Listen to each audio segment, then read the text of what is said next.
Very good morning to all of you. स्वागत है आप सभी का 20 मिनट शो में। जैसा कि आप सभी को पता है कि मंडे टू सैटरडे मैं उपस्थित होता हूं सुबह 7 बजे, और चाय की चुस्कियों के साथ इस 20 मिनट शो में आपको 4 सवालों के साथ 40 बातें बताता हूं। अगर आप देखेंगे तो 40 बातें से ज़्यादा ही बताते हैं। ध्यान से व्याख्या सुननी है। ये केबीसी केबीसी खेलने के लिए ये सेशन इंपॉर्टेंट नहीं है कि ये इसका पहला, इसका दूसरा, इसका आंसर ये। ठीक है। जैसे कुछ लोग होते हैं, थोड़ा बहुत पढ़ लेते हैं, बड़ा क्यूरियोसिटी है, ओह इसका आंसर। ठीक है, इसके लिए नहीं है ये है प्रश्न पढ़िए, व्याख्या सुनिए, प्रश्न सॉल्व करिए।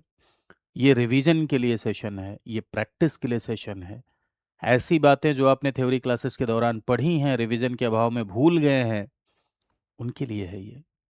किसी भी परीक्षा की आप तैयारी करते हो जहां इंडियन पॉलिटी से रिलेटेड प्रश्न आते हो, स्टेट सिविल सर्विसेज की परीक्षा या यूनियन सिविल सर्विसेज की परीक्षा होनी चाहिए, उसके लिए ये सेशन आपका इंपॉर्टेंट है। चलिए मेरे भाइयों, शुरू करते हैं। पहला सवाल देखिए आपकी स्क्रीन पर है, लेकिन उससे पहले मैं आपको बता दूं कि मेरी 2 क्लासेज होती हैं। एक इंडियन पॉलिटी की क्लास होती है शाम को 8 बजे। ये थ्योरी क्लास है, इसमें मैं पूरी की पूरी पॉलिटी आपको फ्री में पढ़ा रहा हूँ, एम लक्ष्मीकांत। ये आप देख सकते हैं, 30 40 50 मिनट की वो भी क्लास होती है, बहुत बड़ी नहीं होती।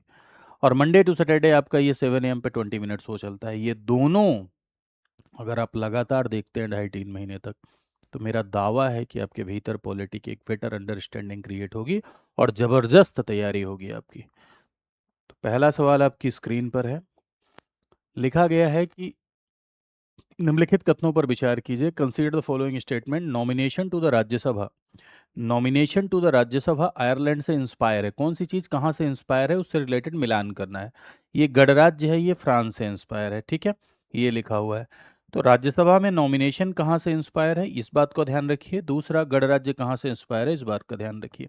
तो आप जानते हैं कि this is the feature of the Indian constitution.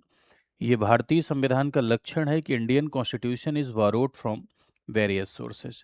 ठीक है, अलग अलग स्रोतों से ये विहित है, और अलग अलग स्रोतों से विहित है तो भारत के संविधान को बनाने में लगभग 60 देशों के संविधान का अध्ययन किया गया, और उसमें जो बातें इंडियन कॉन्स्टिट्यूशन के लिए ज़रूरी थी, भारत की राजनीतिक परिस्थितियों में फिट बैठती थी, उनको हम लेकर आए। और 60 देश के संविधान का अध्ययन किए। सबसे ज़्यादा प्रभाव इंग्लैंड और अमेरिका का पड़ा। इंग्लैंड का इसलिए पड़ा क्योंकि वो शासन करता था, अमेरिका का इसलिए पड़ा क्योंकि अमेरिका सबसे पुराना लोकतंत्र था और हम लोकतंत्र बना रहे थे।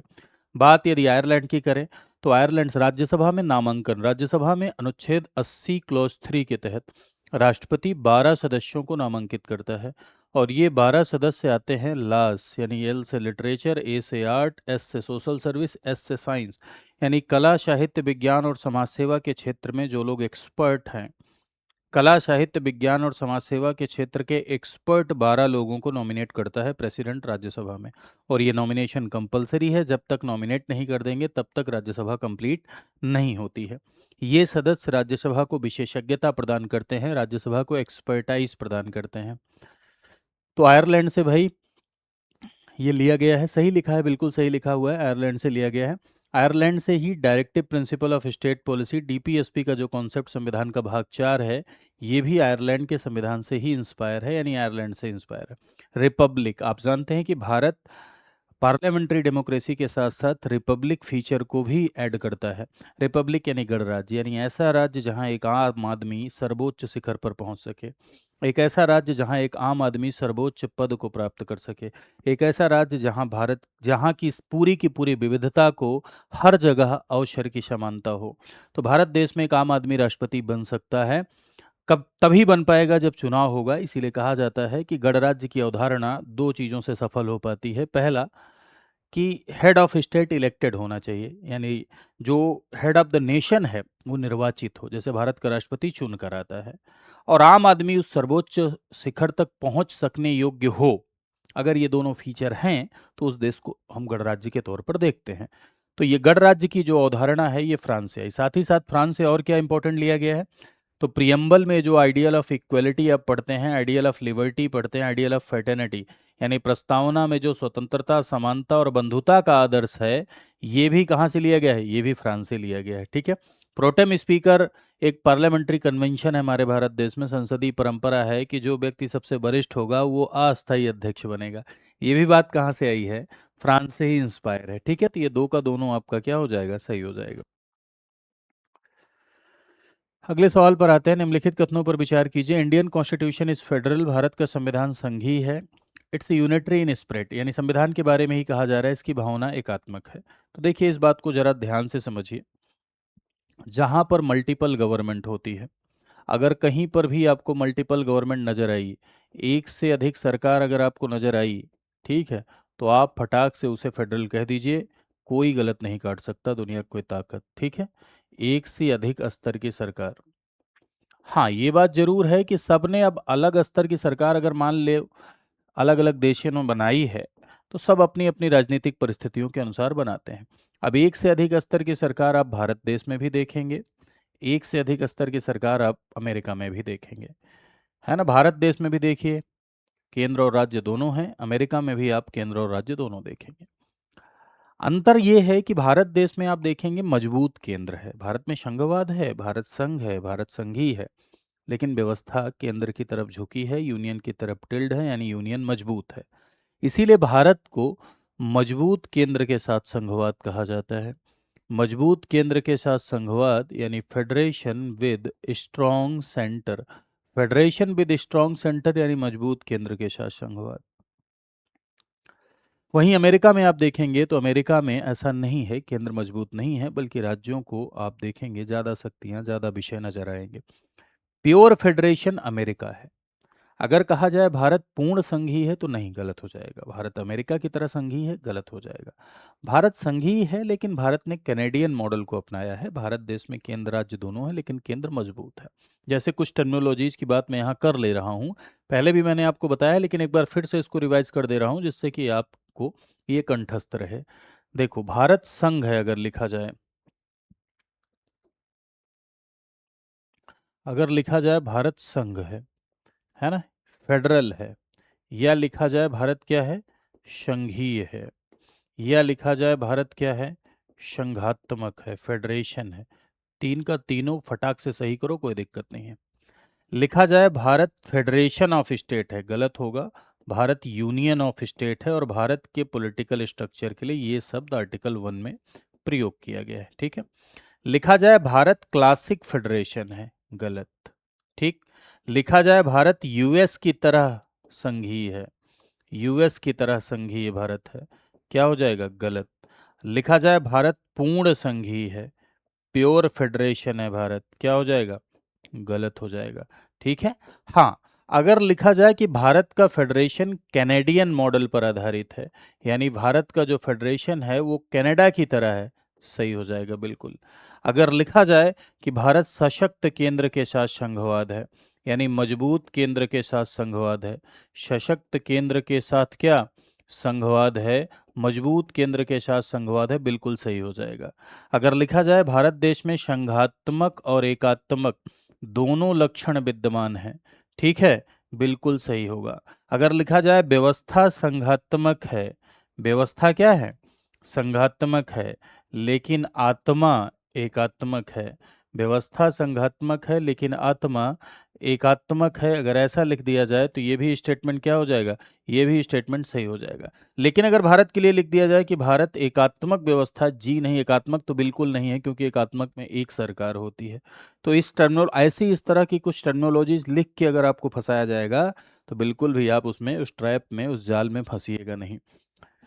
केंद्र को मजबूत बनाने के पीछे का कारण आप जानते ही होंगे, कई बार मैंने बताया है कि केंद्र को मजबूत इसलिए बनाया गया है क्योंकि भाई राज्य को ज़्यादा मजबूत बनाते, राज्य को नागरिकता देते, राज्य को अपनी सेना दे देते, विषय ज़्यादा देते, तो राज्य कहता हमारा ढोकला हमारा गुजरात, हमारी पगड़ी हमारा पंजाब, हमको रहने ही नहीं है भारत देश में। देश की एकता और अखंडता को लेकर एक बड़ा थ्रेट होता है, इसीलिए हमने मजबूत केंद्र के साथ संघवाद की स्थापना की। तो भारत संघीय है, ठीक है, भावना में एकात्मक है, ये भी ठीक है, भावना में एकात्मक है ना, आत्मा एकात्मक है।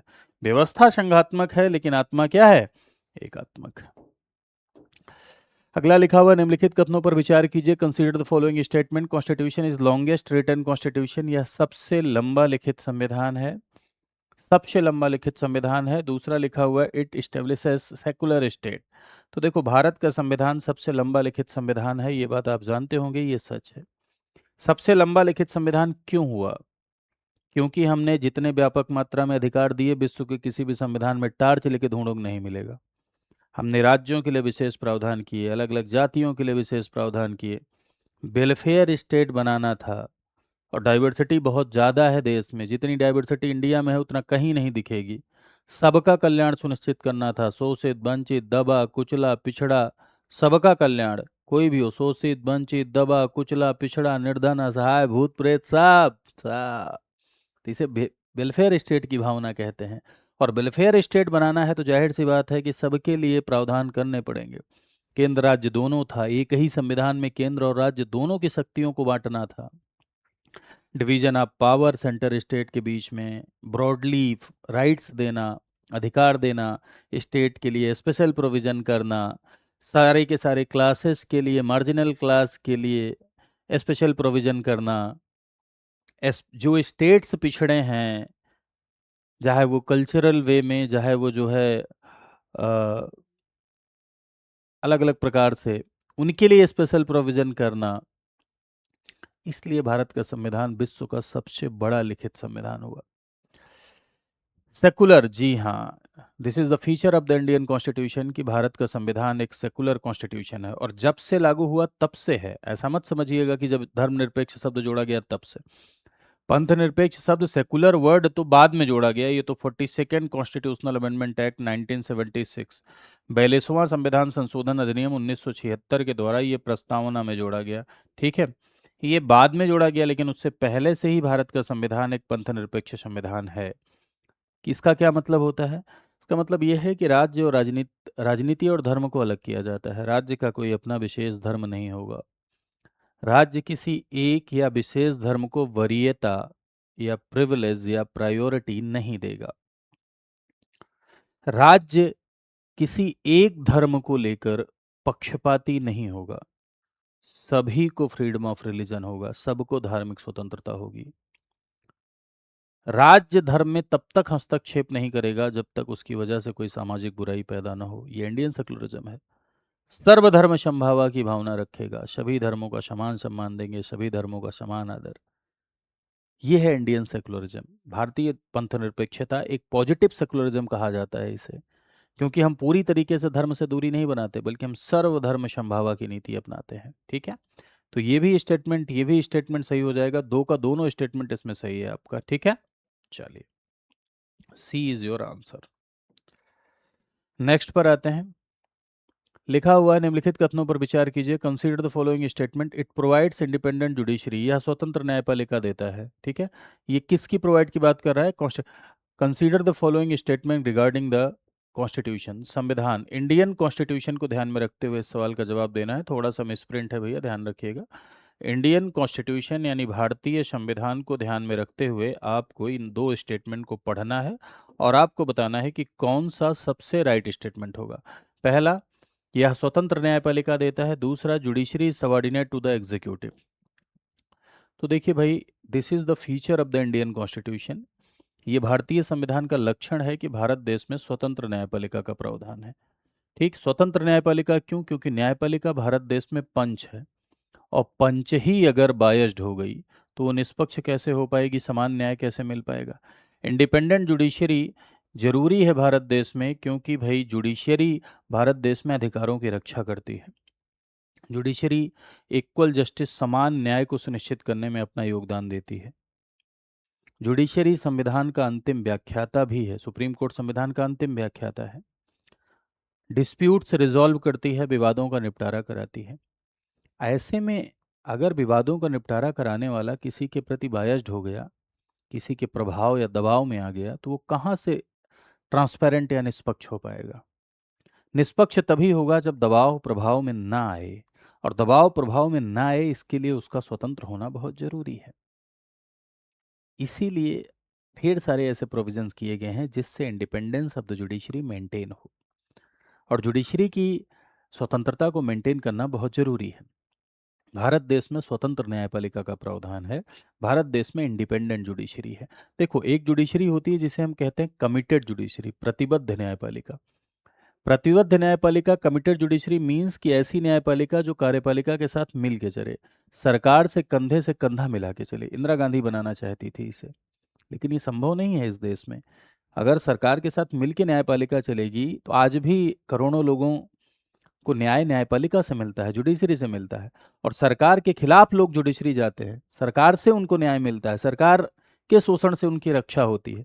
और ऐसे में अगर वो सरकार से कंधा मिला के चलेगी तो भाई दोनों लोग मिलके जो है अन्याय कर देंगे फिर तो इसलिए कार्यपालिका के मनमानीपन को कम करने के लिए, सरकार के आर्बिट्रेरीनेस को रिड्यूस करने के लिए न्यायपालिका का स्वतंत्र होना बहुत जरूरी है। कमिटेड जुडिशरी वहां चल पाती है जहां जनता बहुत अवेयर हो, जहां सरकार में जो लोग चुन के गए हों वो खुद ही गलत न करें, लेवल ऑफ अवेयरनेस इतना ज्यादा हो कि जनता खुद ही उखाड़ के फेंक दे। तो इसीलिए भारत देश में इंडिपेंडेंट जुडिशरी ही चलेगी, यानी स्वतंत्र न्यायपालिका ही भारत देश में चलेगी। ठीक है। दूसरी बात, न्यायपालिका में एक बात और समझ लीजिए यहाँ पर कि भारत देश में स्वतंत्र न्यायपालिका के साथ साथ एकीकृत न्यायपालिका यानी इंटीग्रेटेड जुडिशियल सिस्टम का भी प्रोविजन है। एकीकृत न्यायपालिका, इंटीग्रेटेड जुडिशियल सिस्टम मीन्स कि मेरे भाई न्यायपालिका राज्य और केंद्र स्तर के कानूनों के लिए अलग अलग नहीं है, एक ही हायरार्की है। सबसे ऊपर सुप्रीम कोर्ट, फिर हाई कोर्ट, फिर आपका क्या, सबॉर्डिनेट कोर्ट। ठीक है। सुप्रीम कोर्ट आपका अपेक्स कोर्ट है, फिर हाई कोर्ट, फिर सबॉर्डिनेट कोर्ट। चाहे केंद्र द्वारा बनाया गया कोई कानून से संबंधित विवाद हो, चाहे राज्य द्वारा बनाया गया कानून से संबंधित विवाद हो, यही न्यायालय की हायरार्की फॉलो होगी। केंद्र या राज्य विधि हो, उससे रिलेटेड विवाद हो, तो यही हायरार्की फॉलो होगी। ऐसा नहीं है कि राज्य विधि के लिए अलग न्यायालय, केंद्रीय विधि के लिए अलग न्यायालय, ऐसा कुछ भी नहीं है। तो भारतीय संविधान स्वतंत्र न्यायपालिका देता है, जी हाँ, बाय इंडियन कॉन्स्टिट्यूशन बहुत सारे ऐसे प्रोविजन किए गए हैं जिससे न्यायपालिका की स्वतंत्रता स्थापित होती है। जुडिशरी सबॉर्डिनेट टू एग्जीक्यूटिव, जी नहीं भाई, जुडिशरी एग्जीक्यूटिव के सबॉर्डिनेट नहीं है, बल्कि जुडिशरी क्या है, स्वतंत्र है, जुडिशरी इंडिपेंडेंट है। तो इसमें आंसर क्या हो जाएगा आपका, ओनली वन आपका राइट आंसर हो जाएगा। तो आई होप आपने सेशन को एंजॉय किया होगा। अगर एंजॉय किया है तो ज़रूर बताइएगा आप अपने कमेंट सेक्शन में कि आपको ये सेशन कैसा लगा। साथ ही साथ मेरे भाई, आप मुझसे जुड़ने के लिए इस टेलीग्राम चैनल को फॉलो कर सकते हैं। यहाँ आप मुझे मैसेज कर सकते हैं, कोई डाउट हो तो क्लियर कर सकते हैं। साथ ही साथ क्लासेस की अपडेट्स वगैरह यहाँ पर मिलती रहती हैं, कोई नई क्लास, कोई मैराथन क्लास या कुछ ऐसा होता है तो। ये इंस्टाग्राम है, आजकल तो सोशल मीडिया का ज़माना है, यहाँ भी आप मुझसे जुड़ सकते हैं आराम से। ठीक है, चलिए। इसके साथ ही यदि आप स्टडी आईक्यू के साथ जुड़कर अपनी कंप्लीट प्रिपरेशन करना चाहते हैं तो कंप्लीट प्रिपरेशन के लिए हम एक प्रोग्राम चलाते हैं, उसका नाम है आरंभ। पूरा का पूरा कंप्लीट प्रिपरेशन यदि आप हमारे साथ जुड़ के करना चाहते हैं तो उसके लिए हम एक प्रोग्राम चलाते हैं, दैट इज़ आरंभ। आरंभ मेरे भाई एक ऐसा प्रोग्राम है जिसमें प्री मेंस इंटरव्यू तीनों की तैयारी कराई जाती है। ठीक है। और इसमें दो तरह के बैचेज होते हैं, एक आपका गोल्ड, एक आपका प्लेटिनम। गोल्ड एक ऐसा बैच होता है जिसमें 1100 प्लस घंटे की क्लासेस मिलती हैं, इंटरव्यू गाइडेंस प्रोग्राम मिलता है, मेंटोरशिप, 2 साल की वैलिडिटी। अगर आपको सिर्फ सिलेबस पढ़ना है तो आप गोल्ड के साथ जाइए। प्लेटिनम में किताबें भी मिलती हैं, एक फाउंडेशन, एक प्री, एक मेंस, एक एनसीईआरटी और एक क्रैश कोर्स एक्स्ट्रा मिलता है, यानी 5 बैच एक्स्ट्रा। और जो लाइव 1100 प्लस घंटे पढ़ोगे वो तो मिलता ही मिलता है, यानी कुल मिला के 6 बैच आपको इसमें मिल जाते हैं प्लेटिनम में। ये कोड लगाएंगे तो ये फीस आप अवेल कर पाएंगे। V L live platinum 18,999, gold 11,999 का। ठीक है। ये पड़ेगा। कल से एक बैच स्टार्ट हुआ है, 23 तारीख। ठीक है, 23 कल थी ना। हाँ, तो कल से एक बैच स्टार्ट हुआ है जिसमें आप इनरोल कर सकते हैं, इसे आरंभ 20 के नाम से जानते हैं। क्लियर बात। ध्यान रखिएगा, studyiq.com पर जाना है, वहाँ जाने के बाद आपको सिलेक्ट करना है स्टेट पीसीएस। देखो मैं दिखा दे रहा हूँ आपको, ये देखिए, आप गूगल पे लिखिए स्टडी आई क्यू, इस तरह से इस पर क्लिक करिए। क्लिक करने के बाद आप यहाँ आ जाएंगे स्टेट पीसीएस पर, फिर उत्तर प्रदेश पे क्लिक करिए। उत्तर प्रदेश पे क्लिक करने के बाद आप, उत्तर प्रदेश पे आपने क्लिक किया, आरंभ पे क्लिक करिए। अब यहाँ आप देखेंगे गोल्ड और प्लेटिनम में आप डिफरेंस देख लीजिए, डाउनलोड करके पूरा जान लीजिए। 9289996923 पर कॉल करके पूरी काउंसलिंग ले सकते हैं, पूरी की पूरी आप जानकारी ले सकते हैं। ठीक है। फिर उसके बाद यहाँ आप जब बाई नाउ पे जाएंगे तब फ़ोन नंबर एंटर करिए, ओटीपी डालिए और कोड लगाकर बैच में एनरोल करिए। Thank you so much to all of you. आज के लिए इतना ही, नमस्कार।